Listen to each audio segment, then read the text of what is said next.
falando por aí, né? Mas hoje eu estou aqui presente. Ele parece o Adelino Nascimento. Quero oferecer essa música aí pro pessoal aí dos campos, né? Onde mora aí próximo de casa. O pessoal aí da Vardinha, o Wilson, o Tio Zezito, o Nenê, o Evaldo, Dedé. Aí a minha esposa, minha filha, minhas irmãs, Luciene, Lili, Luciene, meu pai, o Focinho, enfim, todos vocês vão me corrigir aí. O Caçulo, né? Cadê essa mulher, Caçulo? E Lorinho, e tudo de bom pra vocês, né? Bom.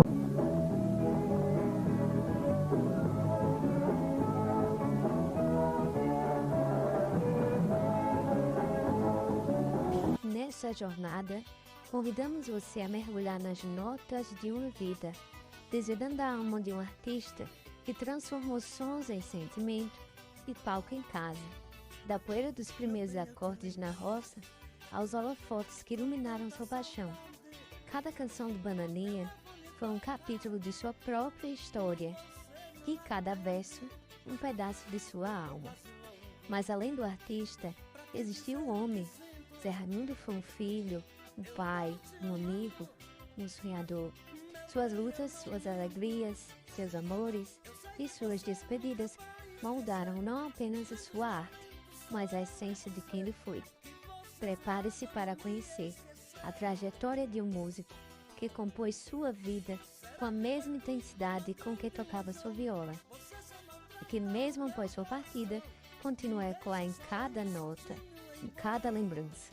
Sejam bem-vindos à vida e obra do saudoso Bananinha.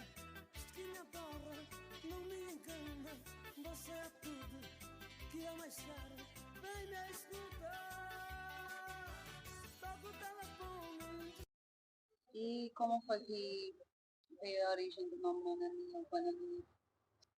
Segundo a minha mãe, eu ia cuidar dele, eu sendo a mais velha, né? Quando me aproximava, ele ainda bebê, aí ela dizia, não mexa no menininho não. Aí eu não sabia falar direito, dizia, no menininho não, no Mananinho não. Aí por isso ficou, eu cresci chamando Mananinho. E aí na escola, os colegas dele, ao me ver chamar Mananinho, eles começavam a brincar com eles. E pegou, né? Aí chamava Bananinha, é bananeira, e por esse bananeira, bananinha ficou.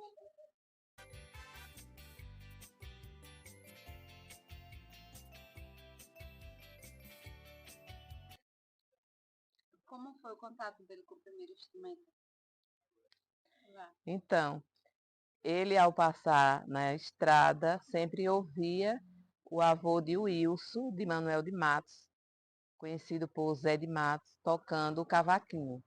Todos os dias, à tarde, de manhã, quando a gente passava naquela estrada, ele estava lá, na área da casa dele, tocando o cavaquinho. E ele gostava de ouvir, mesmo passando na estrada, ele sempre gostava. Era a estrada que dava acesso para todo lugar que a gente ia, para a escola, na feira. E, por meio disso, ele despertou o desejo de fazer o próprio violão dele, de madeira. Fazia o violãozinho com linha de nalho e tocava nos momentos dele de descanso, de até de brincadeira, lá estava ele tocando com o violãozinho dele. Quantos anos ele tinha, mais ou menos? Era na infância dele, entre 10 e 12 anos.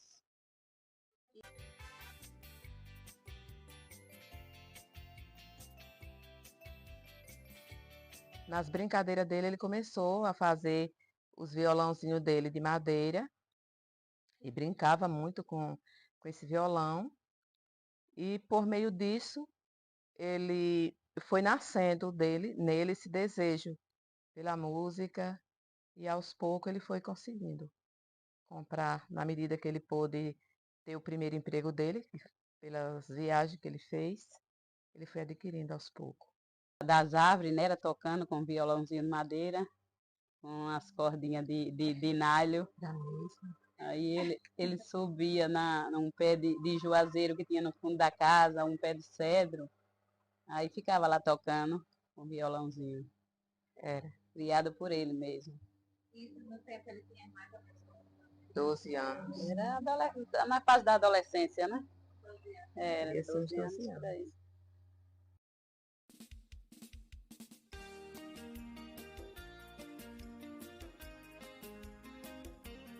Como ele era como família? Era uma pessoa preocupada. Quando faltava as coisas, ele estava sempre atento para querer ajudar de alguma forma. Sempre foi aberto para ajudar nas necessidades da casa, no trabalho. Ele sempre foi atento a isso. Tanto é que houve um tempo, na primeira viagem que ele saiu para São Paulo, Eu acho que ele já saiu nessa primeira viagem, ele saiu um pouco revoltado.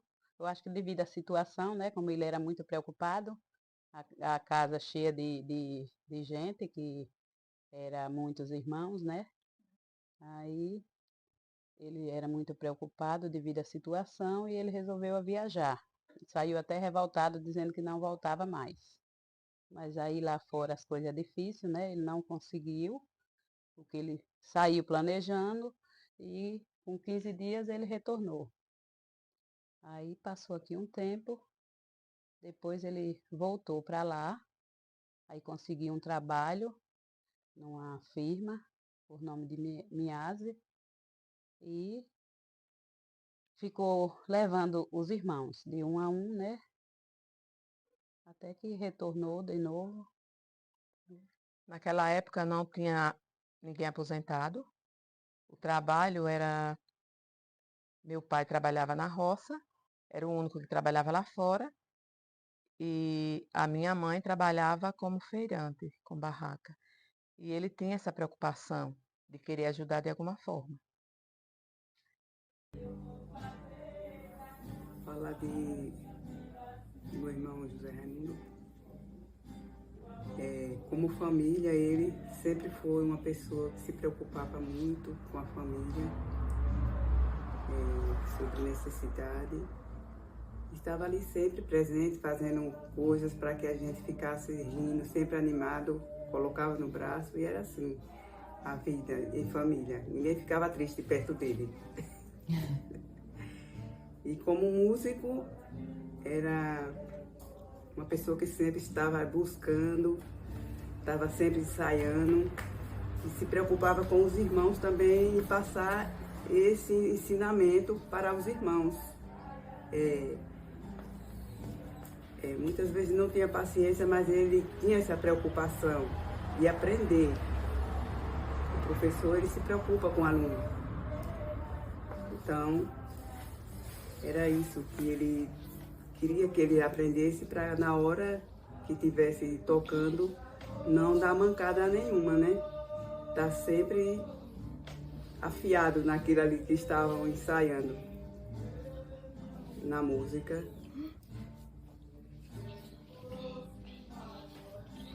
Para mim foi um irmão que estava ali se preocupando em passar para os irmãos também aquilo que ele aprendeu.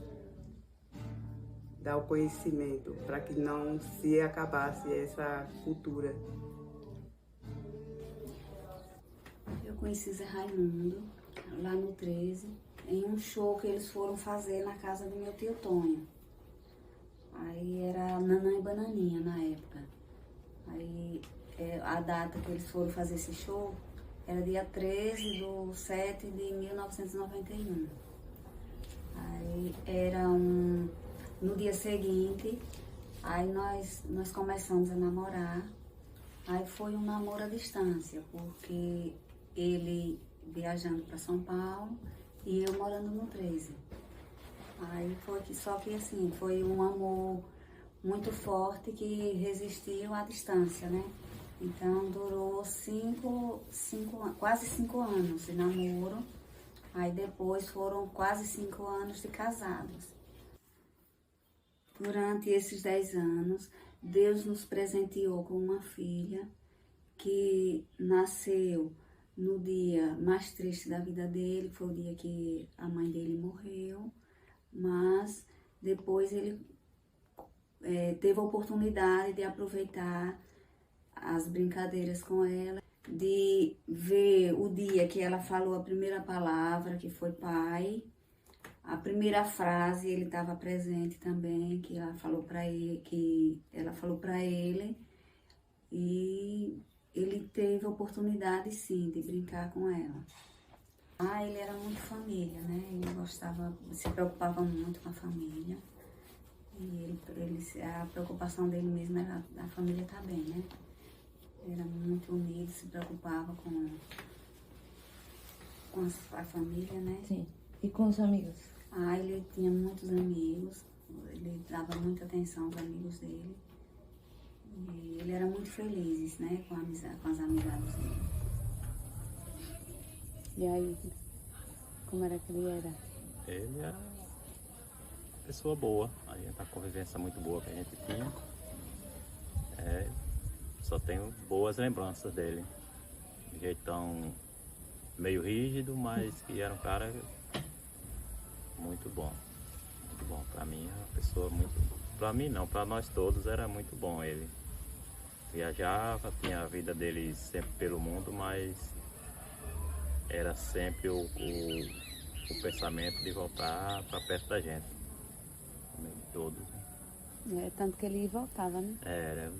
Ele era mais 6 meses fora, mas era sempre voltar para casa.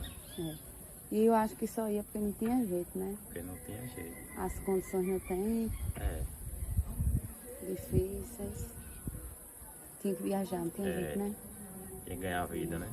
Ganhar a vida. E aí?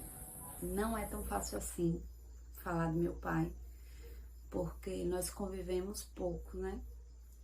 Quando ele faleceu, eu só tinha 4 anos, então eu não tenho grandes recordações. Eu tenho alguns flashes de memória, de momentos que a gente brincava, que ele me colocava nas costas, na cacunda, mas bem, sabe, bem pouco. Não me vem na mente a fisionomia dele. E sempre ouvi o que as pessoas tinham a dizer em relação a ele, que ele era uma excelente pessoa, um excelente ser humano, em relação à família, em relação a essa paixão pela música que ele tinha, sempre teve, e queria que todos ao seu redor também seguissem e que principalmente estudasse para mudar de vida, estudasse para conseguir aprender música, aprender a tocar, sabe?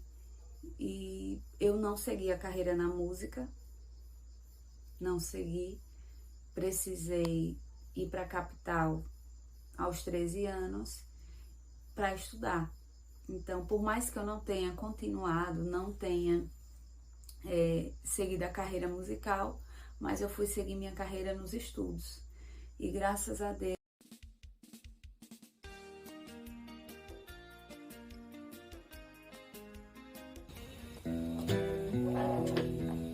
não sou profeta, não, tampouco visionário, mas o diário desse mundo tá na cara. Um viajante na boleia do destino, sou mais um fio da tesoura e da navalha.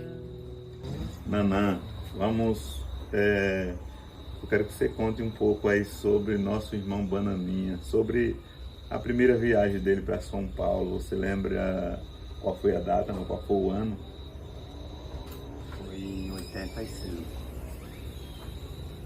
Ele viajou aí na época, no ano de 85. Aí ficou um tempo lá, não foi muito tempo. Aí retornou,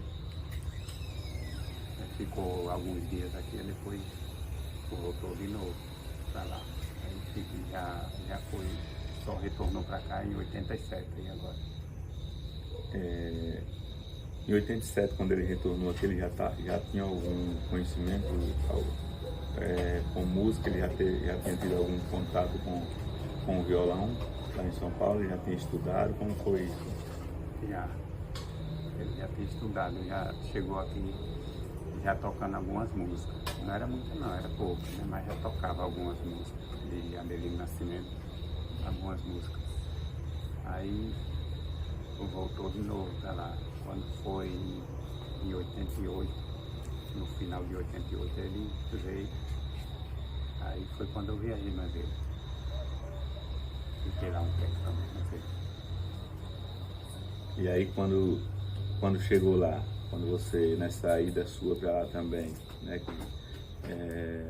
foi aí que ele também já motivou você a tocar violão, como foi? Foi. Não, ele chegou um dia e falou, diz, rapaz, você vai ter que comprar um violão para você. Aí eu disse, rapaz, eu não vou querer não, porque eu não aprendo sempre. Eu vou comprar só para ficar olhando pro violão, não adianta nada. Mas não, aprende, vamos comprar. Aí comprei. Nós fomos lá na cidade, aí compramos o violão. Aí ele começou a me dar umas dicas lá. Aí aprendi alguma coisa mesmo. Não aprendi muita coisa, né? Mas aprendi algumas coisas. Quando eu estava tomando gosto no violão, aí ele mandou parar o violão e ir para o contrabaixo. Disse, rapaz, nós vamos encostar esse violão e você vai aprender a tocar o contrabaixo. Vamos comprar um contrabaixo e você vai aprender a tocar o contrabaixo. Umas dicas aí e aprendi alguma coisa mesmo. Aí através disso a gente veio para aqui. Aí chegamos aqui e começamos a tocar umas festinhas que os caras marcavam. E festinha pequena mesmo, mas a gente tocava. E através disso fui aprendendo mais e tomando gosto nas tocarias. Aí ficamos um tempo aqui e depois retornamos para lá de novo. Aí ficamos um ano e 4 meses, parece lá. Aí foi quando a gente compramos mais umas coisas lá, que era para... O sentido era de vir para aqui para ficar por aqui mesmo, fazendo as festas. Aí compramos uma mesa de som, compramos 2 cornetas, 3 alto-falantes e 2 tweets. Aí ele comprou a guitarrinha branca que ele tinha. Aí choveu o que mais?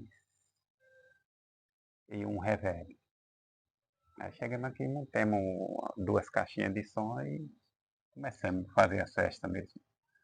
Tocamos o barco em frente. E aí já era a formação Nanã e Bananinha, já era? Já era o trabalho em dupla, já que vocês faziam, né? E aí eu lembro, eu tinha uns 12 ou 13 anos, mas eu lembro que ali já era, já existia o programa Terreiro da Fazenda, da Rádio Regional, e lá, no aniversário, principalmente no aniversário da rádio,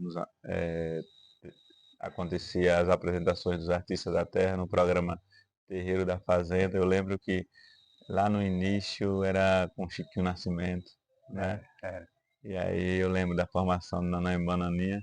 Inclusive eu ali já iniciei também, Bananinha já me orientando na guitarra, já me incentivando a aprender. Eu lembro que com a guitarrinha branca que tinha, já cantando a música de Adelino Nascimento, lá eu já me apresentei também. Vocês, Nanã e Bananinha, e eu já me apresentei como Gidalberto na guitarrinha branca, cantando a música de Adelino Nascimento já naquela época, né? E aí depois, com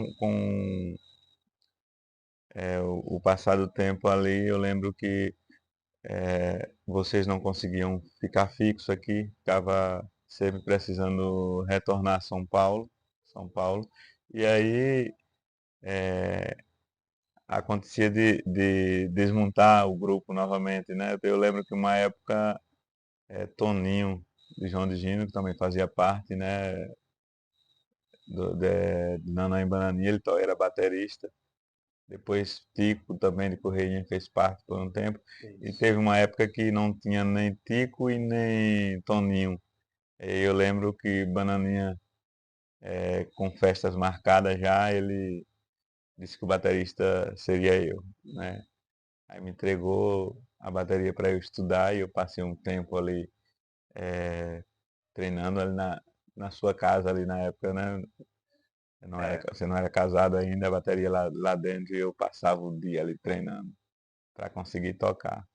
Depois Toninho voltou, aí assumiu o lugar dele na bateria.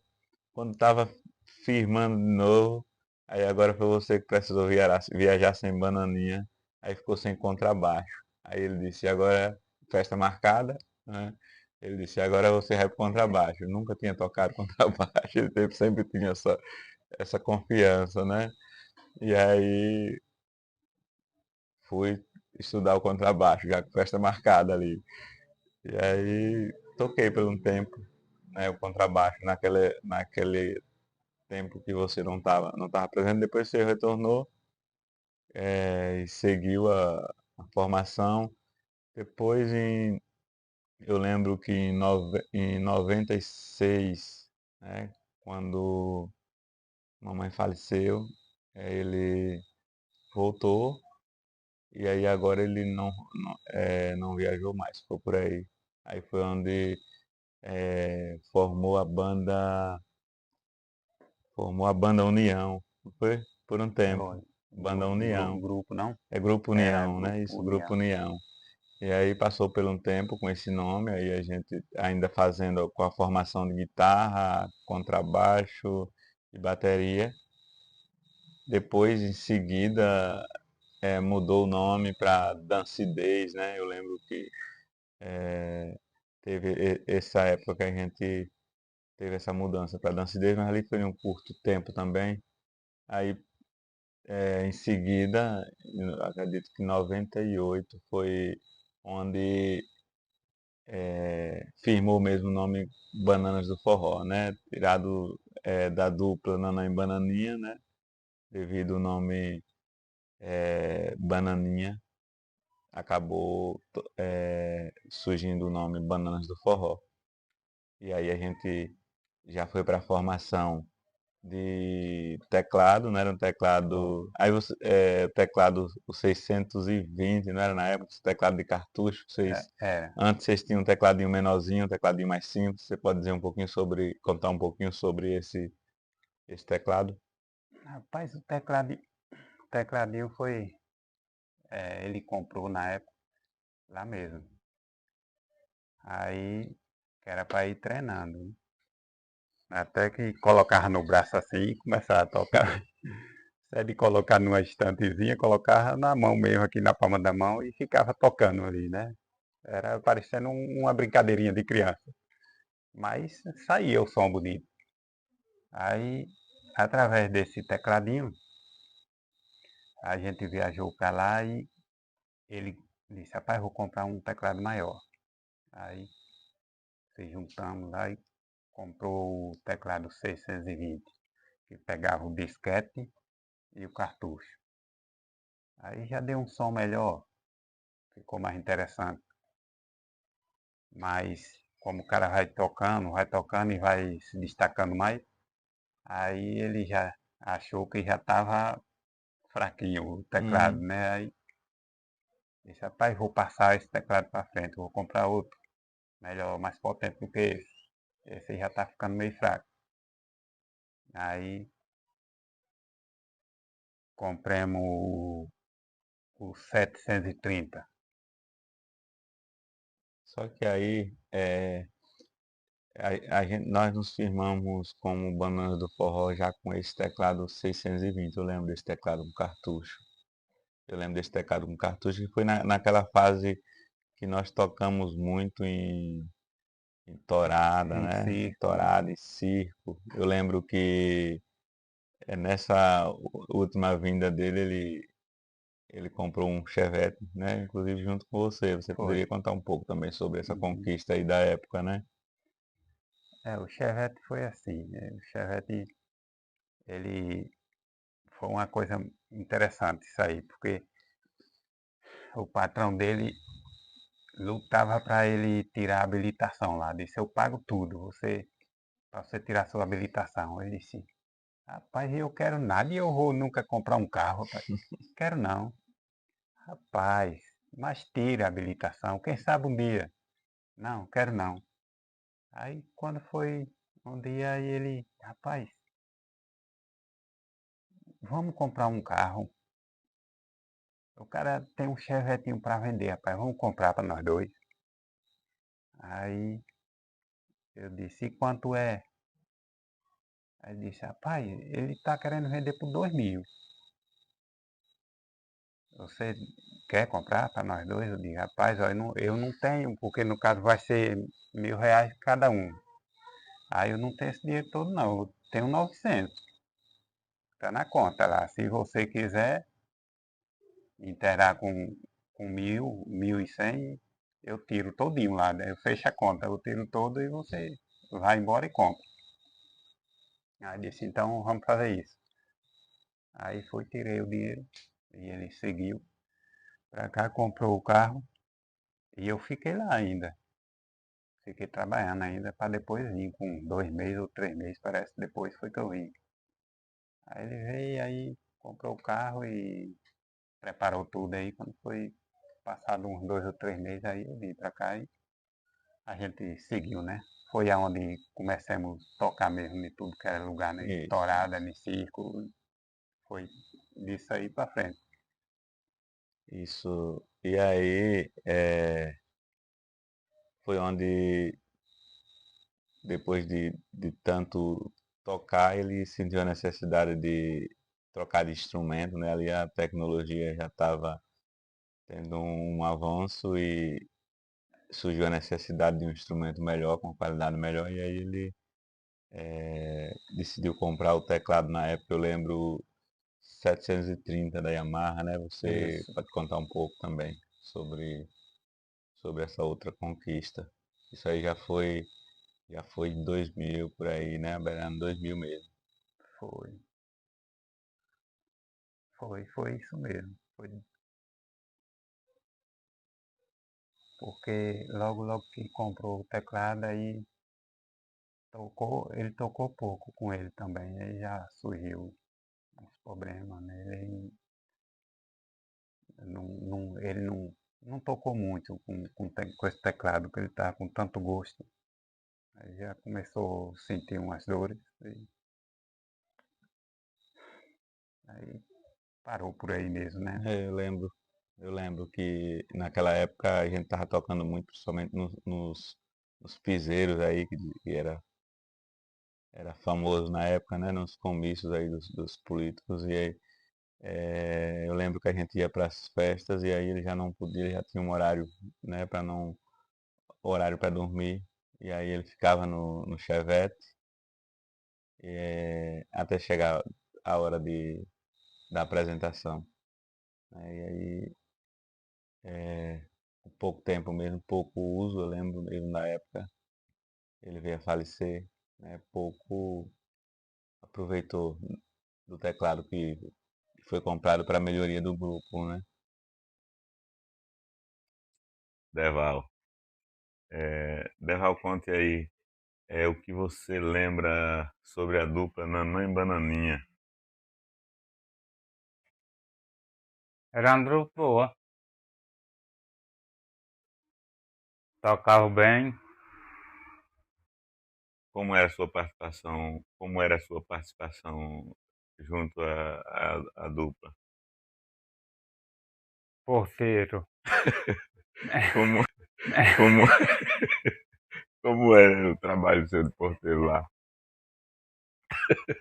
Tomando chute dos outros. Sobre aquela época, você citou aí sobre o seu trabalho na portaria. Disse que era um trabalho difícil, levava muito chute na canela, né? Mas você não teve nenhuma oportunidade na época de desenvolver alguma habilidade em algum instrumento? Tive. É Como? porque não teve como aprender mesmo. Mas ele já me ensinava o teclado. Desenvolveu alguma coisinha ali? Como foi? Foi aprender, desenvolver. Mas não tinha tira não. Como era a cultura das festas naquela época? O artista tocava de que horas a que horas? De qual horário, assim? Como era? o trabalho dos artistas na época? Eles iniciavam Das 7 às 8 até 4 horas, 6 horas da manhã, dependia do pessoal que estava lá ainda. já tinha um intervalozinho durante essa carga horária aí de tocada? Tinha nada, não parava não, Só parava para tomar água, né? só.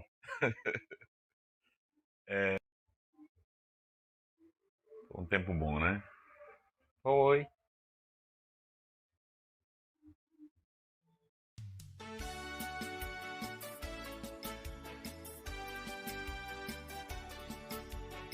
Ele tinha um forte desejo, era uma sede dentro dele de fazer com que os irmãos aprendessem a tocar. Mesmo sem ele ter ido aqui a uma escola de música, ele estudou lá fora, quando ele foi trabalhar em São Paulo. Mas aqui ele queria que esses irmãos aprendessem, e ele fez o que ele pôde para que todo mundo, todos os irmãos, pudessem aprender de alguma forma. Por isso que ainda continua, graças a Deus, continua essa coisa da música, porque eles conseguiram aprender por meio dele. Quem me dera saber nesse instante por onde ela anda. Infelizmente alguém sabe, mas não quer me dizer. E os passarinhos que voam distante sabe muito bem aonde anda você. Falar um pouco aqui do nosso eterno Bananinha, esse grande fazedor de cultura que saiu do interior do Nordeste para buscar conhecimento na cidade grande e com a missão de trazer o conhecimento para os que ficaram aqui e que soube fazer muito bem isso. Eu lembro toda a trajetória dele aqui, nas idas e vindas dele, mas ele sempre com um desejo no coração de passar o conhecimento que ele adquiriu para os irmãos que estavam aqui, que aqui ficaram, para que assim pudesse formar bandas, né? Formar,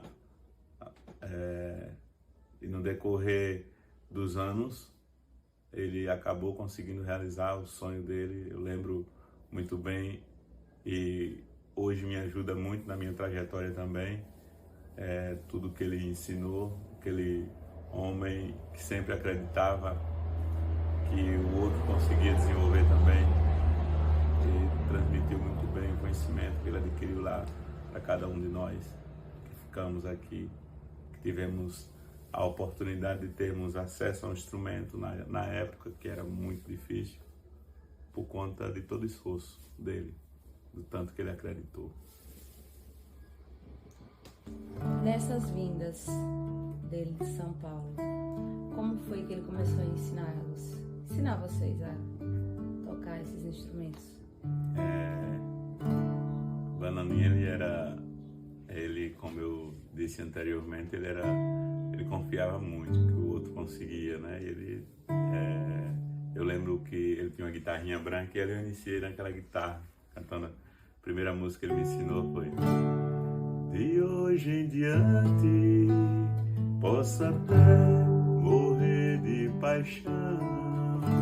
E aí naquela época já acontecia, já tinha o programa Terreiro da Fazenda na Rádio Regional, e ali já acontecia as apresentações culturais no aniversário da rádio. Eu lembro que eu fui um ano já com aquela guitarrinha branca, na época a formação Nanã e Bananinha.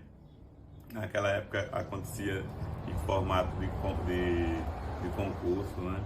Festival. Em festival, e aí Nanã e Bananinha ficaram em primeiro e eu fiquei em segundo com a guitarrinha branca lá, cantando justamente essa música mesmo, de hoje em diante.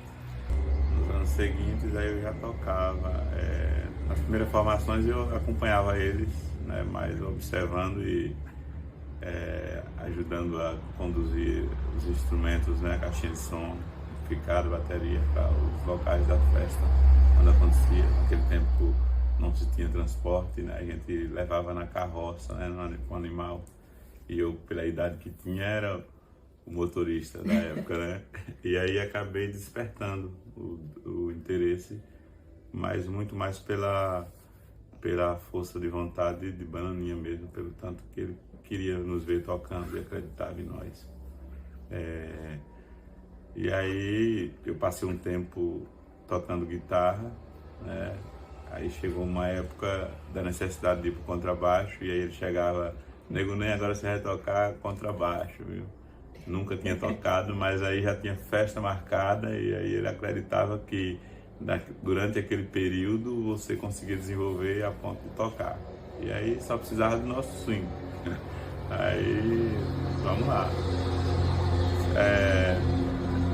Iniciei na guitarra, depois no contrabaixo, aí com o tempo, porque tinha toda essa dificuldade, na hora que o grupo estava se formando, um dos membros precisava viajar para São Paulo. Naquele tempo era difícil demais. E aí mas faltava um membro, aí ele vinha novamente: Nego Nem, agora você vai pra bateria, viu? Com festa marcada já. Nunca tinha tocado bateria. Vamos lá. Aí chegou uma época que tava em alta o pagodão aí, na época da harmonia do samba, esse povo aí, ele teve a ideia também de acrescentar o cavaquinho, né? Porque ele tava na moda na época aí. Nego Nem, primeiro ele aprendia, né? E aí depois ele ia nos ensinar. Depois da dupla Nanã e Bananinha, surgiu o grupo União, não foi? Isso, depois do grupo Nanã e Bananinha surgiu o grupo União, porque era um desejo dele. Já tinha membros que não eram da família, mas que eram amigos muito próximos dele, né, que ele considerava demais como família mesmo, que é o caso de Tico e Toninho. Mas o desejo dele era passar para todos os irmãos, para toda a família, né? E aí colocou o nome Banda União pela essa questão familiar mesmo ali no grupo. Passou um tempo com esse nome, aí depois surgiu a ideia, acho que veio de Sabiá, na época, formar a banda Dancidez, aí passou por alguns anos com esse nome. Aí em 98 foi onde se tornou Bananas do Forró. E aí ele já veio de São Paulo, nessa época já com o objetivo de ficar por aqui mesmo, de tentar a vida com a música. E ali por muitos anos a gente tocou em circos, né? Era mais comum circo, estourada, além dos eventos culturais que eram ofertados na época aí, como o próprio Terreiro da Fazenda e outros eventos que o pessoal promoviam por conta própria. E nessas formações de Banda União, Dancidez, vocês tocaram no evento da rádio também? Ou foi em uma das formações? Não, no evento da rádio a gente só tocou com a formação dos Bananas mesmo. Formação dos Bananas. Antes era Nanã e Bananinha. E ele compôs uma música, inclusive, para a Rádio Regional. Isso, ele compôs no 6º aniversário da Rádio Regional, ele fez. Está completando 6 anos, 6 anos de tradição. A Rádio Regional está morando dentro do meu coração. Todos os dias de manhã levanto com muita atenção. Vou direto e ligo o rádio para ouvir a sua programação. Ela chegou animando a população. A Rádio Regional está morando dentro do meu coração. Ela chegou animando a população.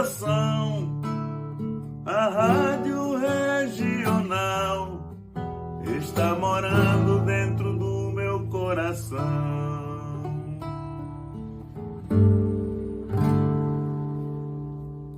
Após essa composição, vocês já estavam com Bananas do Forró? Não, essa composição não. Não, essa composição ainda era Nanã e Bananinha ainda. Ainda era o trabalho em dupla ainda. Entendi. E como Bananas do Forró, vocês ainda tocaram, se apresentaram nessa? Foi, como Bananas do Forró nós nos apresentamos em 98, acho que tem essa... Porque essas pausas aí dos anos era justamente nos anos que ele precisava viajar, né? Porque estava aqui tudo tranquilo, mas aí a pouco as dificuldades, aí ele precisava viajar e aí a gente ficava aqui à espera. E nesse meio tempo que ele viajava, o senhor já sabia manipular os instrumentos? Isso. A banda continuava, ela dava uma pausa então? Dava uma pausa. Fazendo show não. Inclusive até pessoas que já tinham alguns grupos, na época até convidava, mas a gente, por essa fidelidade ao grupo, né, a gente esperava a volta pra gente retomar. A gente não ia tocar com outras pessoas, era a tradição da época, né, a gente esperava a volta pra gente seguir no grupo. Como foi que o senhor aprendeu a tocar guitarra, né? Guitarra, como foi que ele te chamou? O violão, ele me ensinou o violão primeiro. Ele viajou, aí lá em Santos ele estudou, né? Fez aula, aprendeu. O pouco que ele aprendeu, mas quando chegou, passou. E se interessou de passar para nós, né? Sim.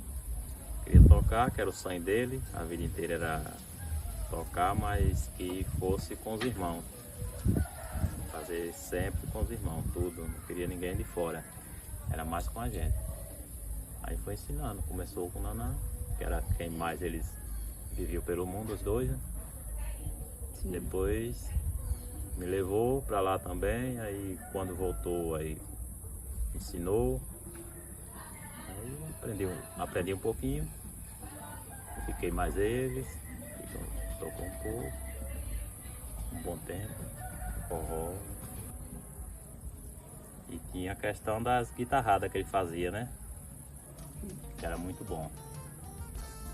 Tocava como ninguém, aqueles forró de guitarra, só guitarra. Geralmente tocava essas guitarradas em circo, né?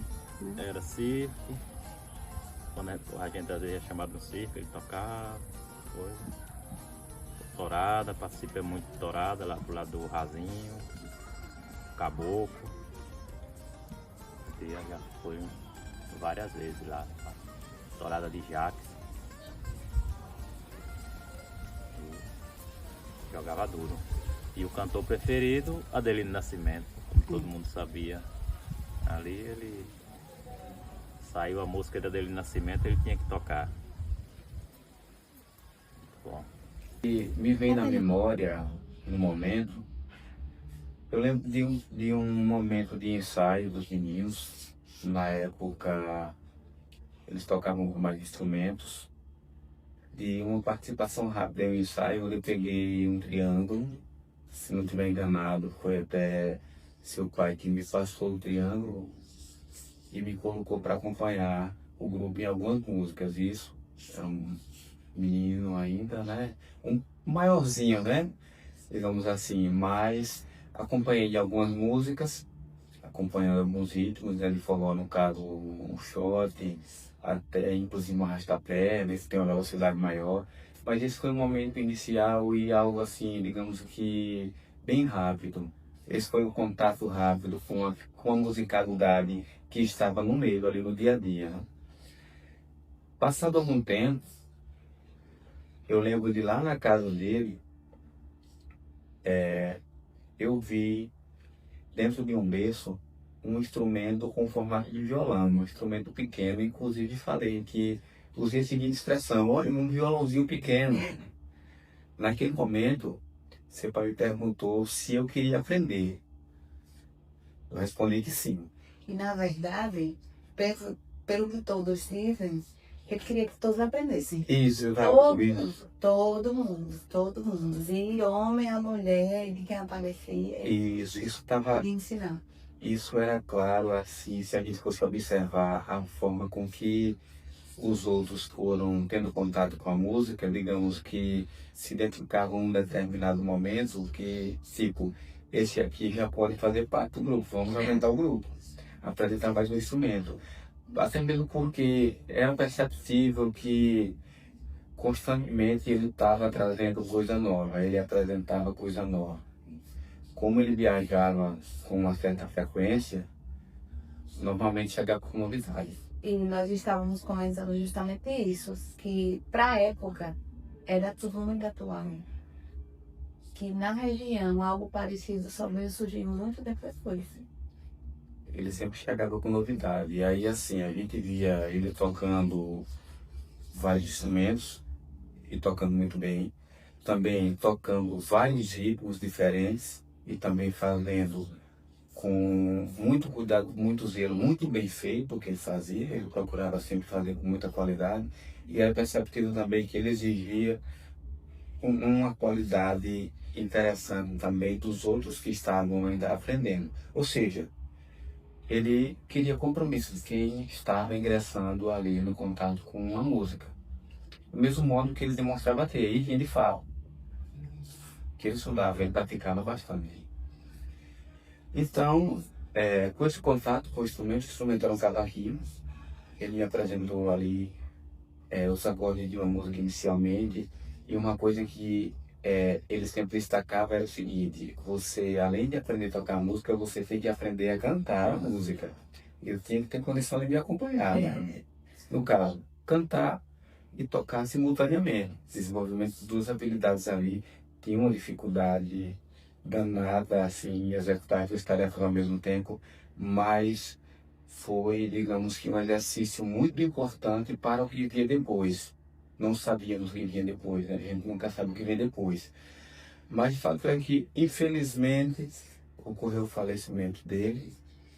E passado algum tempo, eu me recordo que nem chegou em um momento, eu tenho até memória dessa situação, quando ele falou, estávamos eu, Meire e ele, nós íamos para a roça naquele momento, e ele falou que eu e Meire seríamos os cantores. Iríamos cantar. Ele usou essa expressão, mas eu não cantava, eu cantava aquelas músicas que tinha aprendido para tocar o cavaquinho, eu não cantava, certo? Nesse tempo ele já estava treinando com... Essa fala de Nega foi depois que seu pai faleceu. Tá. Depois de um tempo, porque havia aquela questão de retornar, continuar. Da dúvida. Isso. Para continuar com a música ou não continuar.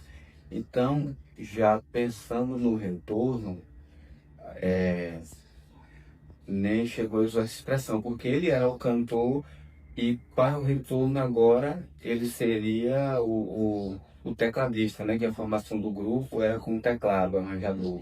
Então, nem passaria esse tecladista, que ele já tinha passado com uma série de instrumentos anteriormente. Sim.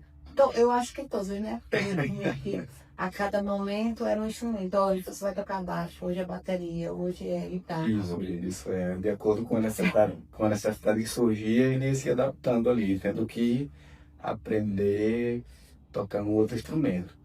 Aí, a partir dessa fala dele, naquele momento ficou apenas uma fala, só que aquela fala dele ficou gravada aqui, até chegar um determinado momento em que ele chegou e me disse: aprenda aqui essa música. Beleza, ele ia a música que ele me passou, era a música de Fala Mansa, Shot dos Milagres, da época. Começamos, ensaiamos, poucos dias depois, repetindo aqui, surgiu um espaço para a gente fazer uma apresentação na rádio regional. Fomos com essa música e eu já fiz essa apresentação lá. Aí foi retomado o trabalho com o grupo, vamos dizer assim. Ele com o repertório que tinha montado e eu, como estava começando a construir o repertório, tendo um espaço para cantar essa música que aprendi e outras com o passar do tempo fui aprendendo. E ao longo do tempo ele foi criando espaço para que eu apresentasse mais músicas e que, digamos que dominasse uma parte do repertório. Assim a gente seguiu, tanto eu quanto ele, ganhamos espaço para cantar mais músicas e assim a gente ia aprimorando, né? Eu cresci no meio da música, né? Eu cresci ouvindo falar que meu pai era dedicadíssimo a essa arte e que ele amava muito e queria que todos aprendessem, todos da família tivessem a oportunidade de aprender a tocar, a cantar. E assim foi. Então, desde que eu me conheço por gente, eu fui incentivada o tempo todo a seja tocar teclado, já toquei teclado, violão, arranho mais ou menos, mas logo após a morte dele, tio nem assumiu essa responsabilidade de passar todo o aprendizado a cada geração que viria. E eu comecei a tocar teclado, ele me ensinou teclado, depois me deu um violão. Esse violão eu tenho até hoje, meu primeiro e único violão.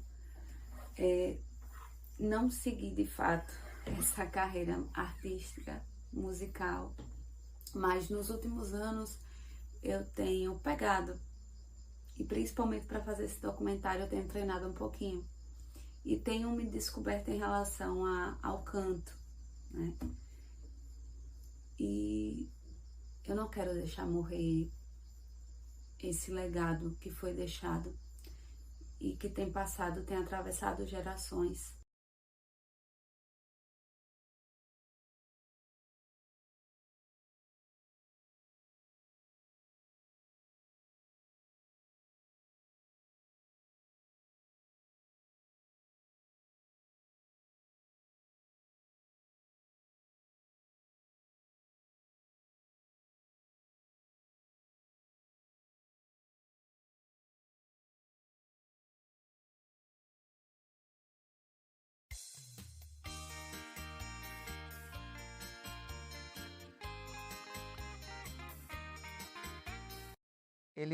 A primeira viagem dele para São Paulo foi em 6 de agosto de 86. Ele queria viajar para trabalhar porque ele desejava ajudar a família. De uma certa forma, ele se incomodava de ver mamãe nas feiras, porque ela ia muito nas feiras para vender, para ajudar no sustento da casa. Afinal, eram 10 filhos. E ele se incomodava com isso, e quando ele saía, ele sempre vinha na porta do fundo e da frente e ele começava a cantar. Se eu tivesse uma sorte que muita gente tem, eu não deixaria o meu norte pelo São Paulo de ninguém. E aí, ele sempre foi, e começou, como já foi apresentado, levar os irmãos e tinha um desejo forte de querer ajudar os irmãos. E nessa época que ele foi, era uma seca muito forte. E eu sei que ele foi com a ajuda de Zé Paulo, que sempre mandava buscar quando tinha oportunidade de trabalho lá. Ele mandava buscar, às vezes não tinha, não estava, faltava alguns dias para começar o trabalho, mas já mandava buscar com antecedência para que quando começasse ele já estivesse lá. E aí foi com muita dificuldade que ele foi as primeiras vezes e foi mandando buscar os irmãos. Depois, quando já próximo, embora a gente não soubesse, da minha mãe morrer, ele foi, mas aí ele já estava ficando com a inquietação, de 3 em 3 meses, ele vinha em casa. E dessa última vez que ele foi, antes dos 3 meses aconteceu a morte dela. Com 15 dias que ele estava lá. E aí ele já saiu com a preocupação, dizendo que ela tomasse conta da mulher dele, que estava grávida, porque ele não ia estar em casa para cuidar. Mas aí aconteceu o que aconteceu, mas a gente não esquece do cuidado dele que tinha e ainda dizia, na época da seca, se a situação apertar e vocês não tiver outro jeito, venda a última coisa que tiver, mas vendam para não passarem necessidade. Foi através dessas viagens também que ele começou a estudar música, como ele sonhava muito, né, e gostava. Aí ele começou a estudar lá a música, aí começou a comprar alguns instrumentos. Aí foi quando retornou para aqui e começou a ensinar os irmãos. Aí eles foram aprendendo aos poucos e formaram uma banda ainda. Mas aí depois já veio a questão da saúde, ele já começou a sentir mal, sentir fortes dores de cabeça. Aí fez um check-up, um bocado de exame. Mas aí fez exame do corpo todo e esqueceu do principal, né? Que foi a cabeça. Aí ele, quando começou a sentir fortes dores de cabeça, se internou. Aí depois veio aí o pior. Faleceu. Né? Aí depois a gente descobriu que ele estava com um tumor no cérebro. Em agosto de 2000, ele saiu de casa para ir comprar um teclado e quando ele chegou em casa, ele passou mal. Teve uma convulsão muito forte, aí levamos para o hospital. Aí chegando lá, ele acordou como se não tivesse acontecido nada. Aí, com 8 dias depois, aí começou uma dor de cabeça que não parava, né? Aí foi o tempo que a gente já começou a procurar os médicos para fazer exames, para descobrir o que estava causando essa dor de cabeça. Só que dessa primeira dor de cabeça até o dia dele falecer foi menos de 2 meses. Então foi muito triste, muito assustador, né? Que a gente não estava esperando, porque quando a gente estava esperando em descobrir o problema para tratar, foi o tempo que ele faleceu. Então foi muito difícil para a gente. E nessa época, Gislaine só tinha 4 anos, que foi inclusive o mesmo mês que ela completou 4 anos, foi o mês que ele teve o primeiro sintoma, e dia 18 de outubro ele já chegou a falecer, então foi muito difícil. Então aí, depois de tanto sofrimento, fiquei doente, mas Deus me deu a chance de viver para cuidar da minha filha, porque como o pai já não estava, se eu também não tivesse, como era que ia ficar, né? Aí Deus me deu a graça de recuperar a saúde para cuidar, e só Deus sabe que passamos juntas, porque não foi fácil, foram momentos muito difíceis, mas hoje estamos aqui, graças a Deus, para prestar essa homenagem merecida. Ele era uma pessoa alegre, todos os dias pela manhã, ele vinha logo aqui com o violão. De manhã cedo, ele sentava ali na porta da frente, ou aqui no fundo, para tocar um pouquinho. Pela manhã e pela tarde, ele sempre fazia isso. E depois que ele morreu,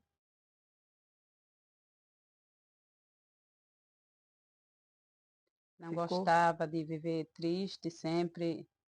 Ele gostava muito de cantar a música de Adelino Nascimento, Tristeza Desocupa Meu Caminho. Eu achava bonito esse lado dele. Ele sempre gostava de viver sorrindo e alegre, né? Aí, quando ele se sentia triste, ele gostava de cantar essa música, pedindo para que a tristeza desocupasse o caminho. No tempo da minha mãe viva, ele sentava para tocar, chamava ela para cantar, e eram os dois que tinham essa alegria, que faziam essa animação, e isso ficou marcado em nossas vidas.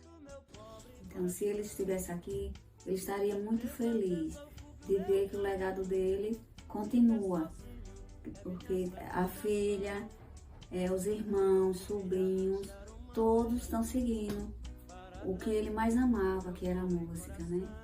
Então, hoje ele estaria muito orgulhoso, principalmente da filha, que hoje toca, canta, e ia ser o maior orgulho dele.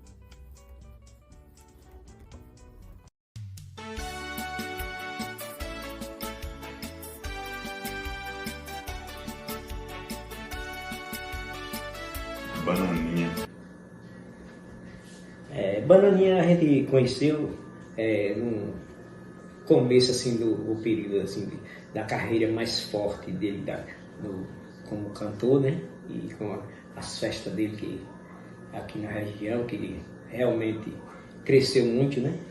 E no momento que a gente se conheceu, eu cheguei para ele assim, que eu era candidato a vereador na campanha de 2000, e eu disse para ele que ia, né, empenhar um pouco, né, na campanha dele, ia patrocinar alguns eventos, e a gente, né, ficamos muito tempo assim junto, amigo de fé, e partimos juntos, entendeu?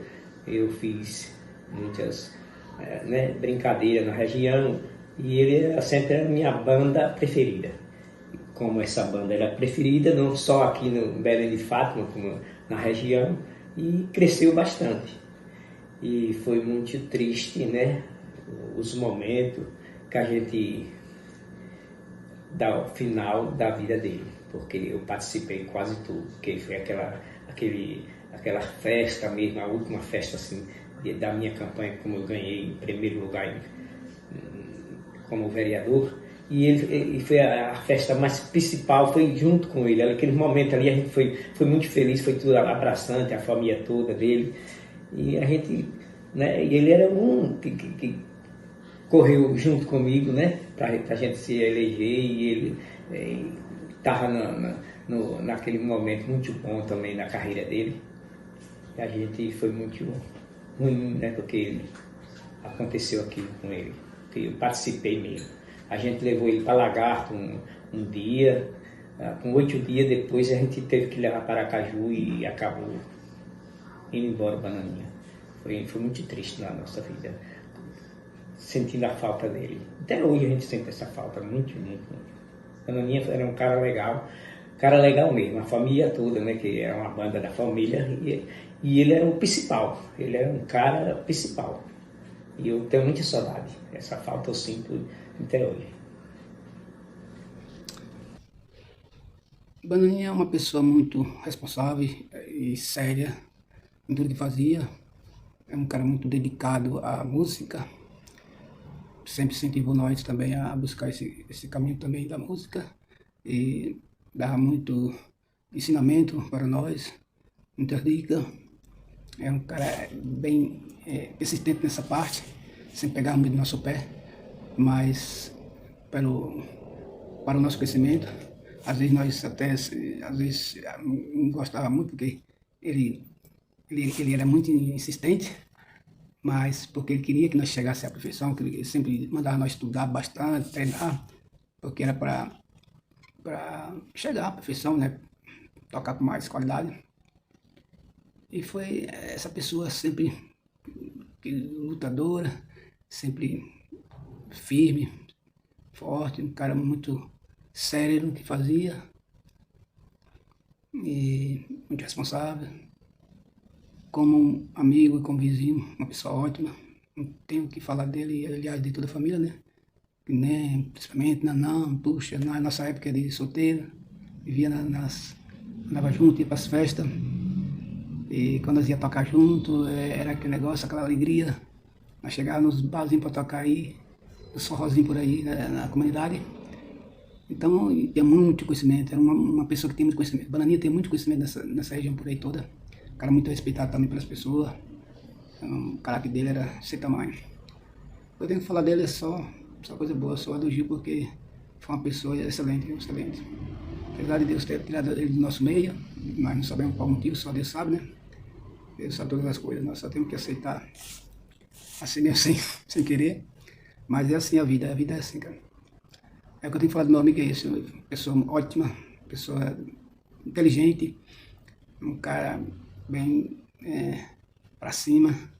Ensinou muito a nós, deu muito ensinamento para nós em relação à música, a instrumento. E é isso. O que eu tenho que falar dele é só coisa boa. Tá bom?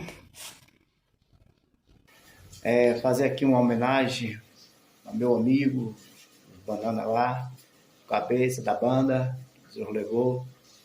Lembrar dele aqui, nós fazíamos os forrozão aí, os povoados, né?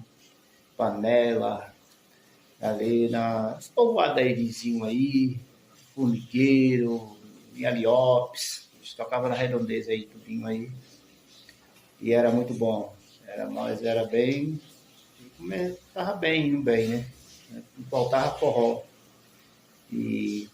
Bonaninha era um amigo muito respeitoso, alegre. As festas que tinha aí, eu sempre estava junto com ele. Ele sempre falando o nome da gente, amigueiro com todo mundo. Ele, pra mim, era muito bom demais. Falar sobre Bonaninha é igual uma mãe falar sobre um filho. Porque ele, para mim, era tudo. Tinha aquela consideração e nós a ele. Então, quando ele chegava aqui e me dava a benção, eu abençoava, ele beijava em minha cabeça. Se eu fizesse um favor para ele, aí ele dizia, Dona Maria, obrigado, brigadão mesmo. A senhora é tudo para nós. E ele, para mim, era igual um filho. Então, eu tenho essa lembrança, essa recordação. Quando uma vez eu fiz um batizado perto da casa dele, de vocês. Aí nós almoçamos, ele disse, agora eu vou em casa buscar o violão para nós tocar aqui e se divertir. Foi muito bom. Aquela tarde, passamos mais ele, tiramos retrato. Eu panhei a mão no ombro dele com aquele maior prazer. Era como quem se fosse família. Era uma família para mim. Então, eu posso explicar isso. Quando ele adoeceu, que estava no hospital, aí eu ia, às vezes, 2 vezes por dia. 6 vezes e à noite. Aí eu chegava, ajudava ele, fazia né? Aí ele repetia. Obrigadão mesmo, Dona Maria. Me sentia aliviado. Aí a gente não chorava, ele não ficava humilhado, mas era um prazer grande que a gente tinha estar encostada a ele. Eu ainda fui visitar ele em Aracaju, nas últimas mas... Pronto, então, assim, a história foi assim, no dia de nós ir para São Paulo, a gente tinha marcado a viagem para São Paulo, ainda fizemos um show, na época na casa de Manezinho. Aí a gente começou, a música que fez a viagem ficar mais gostosa foi a música Princesa. O Finado Bonaninha na época foi quem fez a abertura da música e a gente cantou, no outro dia e viajou. E se você quiser dar uma palhinha da Princesa, vamos relembrar o 2020, nós estamos em 2025, né? Isso. Foi cantado em 2004. 94, aliás, em 94. 94. Ao te ver pela primeira vez, eu tremi todo. Uma coisa tomou conta do meu coração. Com esse olhar meigo de menina que fez nascer no peito esta paixão. E agora não durmo direito pensando em você, lembrando seus olhos bonitos perdidos nos meus. Que vontade louca que eu tenho de vê-la comigo, calar sua boca bonita com um beijo meu.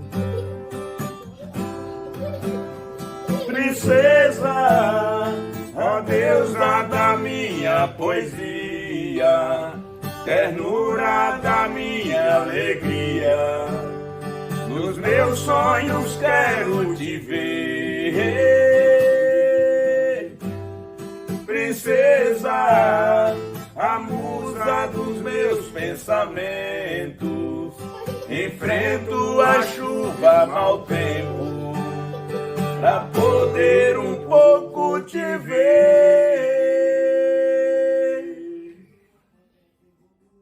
Pode continuar falando da história de Bananinha? Então, assim, no ano de 80, 87, 88, 89, mais ou menos, nos anos 80, vamos, digamos assim, né? A gente cansou de fazer a viagem, ia trabalhar no Açuzinho, no município de Sergipe. A gente era praticamente tudo garoto. Na época a gente não tinha condições mesmo financeiras, né? De comprar roupa, essas coisas. Aí a gente partia pra luta, ia trabalhar rodando laranja, limpando mandioca, limpando fumo. E Bananinha tava no meio de nós. Sendo bem mais novo do que eu, né? Mas mesmo assim nunca abriu mão do trabalho. Toda a vida se dedicou ao trabalho para conseguir sempre atingir seus objetivos, né? Uma pena que viajou muito cedo, mas não é a gente que escolhe o destino da gente, até porque quando se trata disso, a gente não pode escolher muito essas coisas que a gente está nas mãos de Deus, né? E todo mundo tem sua missão, acredito ele que a missão dele foi cumprida aqui, né? E falar dele, não tem palavra para falar de Bananinha. Bananinha é uma figura, ser humano e tanto, né? Era um instrumentista que, se estivesse hoje com nós aqui, fazia muita diferença.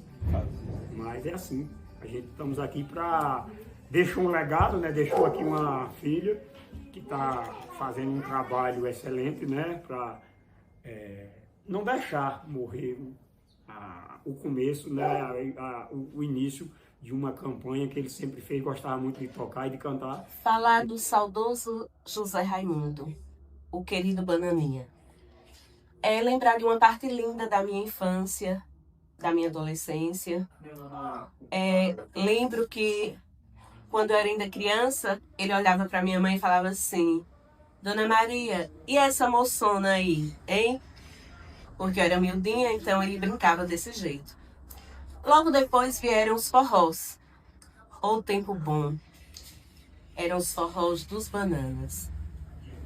Eu sempre ia com meu pai, com minhas amigas, e lá a gente se divertia. Era aquelas músicas, um forró bom. Algumas vezes consegui levar a mamãe. E lembrar de Bananinha é lembrar de felicidade. Lembrar aquele cara que, quando via alguém reunido, né, já dizia assim: deixa eu ir buscar ali o violão. E ali fazia festa, né? Tudo se transformava em festa, em brincadeiras. Lembrar dele é lembrar dessa saudade, mas não só a saudade ele nos deixou. Ele deixou sorrisos, música, lembranças que a gente nunca mais vai esquecer. É assim que a gente lembra de Bananinha. Sua obra é um tesouro que transcende o tempo. Um convite para sentir, para sonhar, para celebrar a vida. E o mais belo de tudo é saber que, através das mãos e vozes de sua família, essa melodia nunca se calará. Ela seguirá inspirando, emocionando e, acima de tudo, lembrando-nos que o verdadeiro legado de um artista reside na capacidade de sua arte de viver eternamente nos corações de quem ouve. Obrigada por nos acompanhar nesta homenagem a uma vida dedicada à música.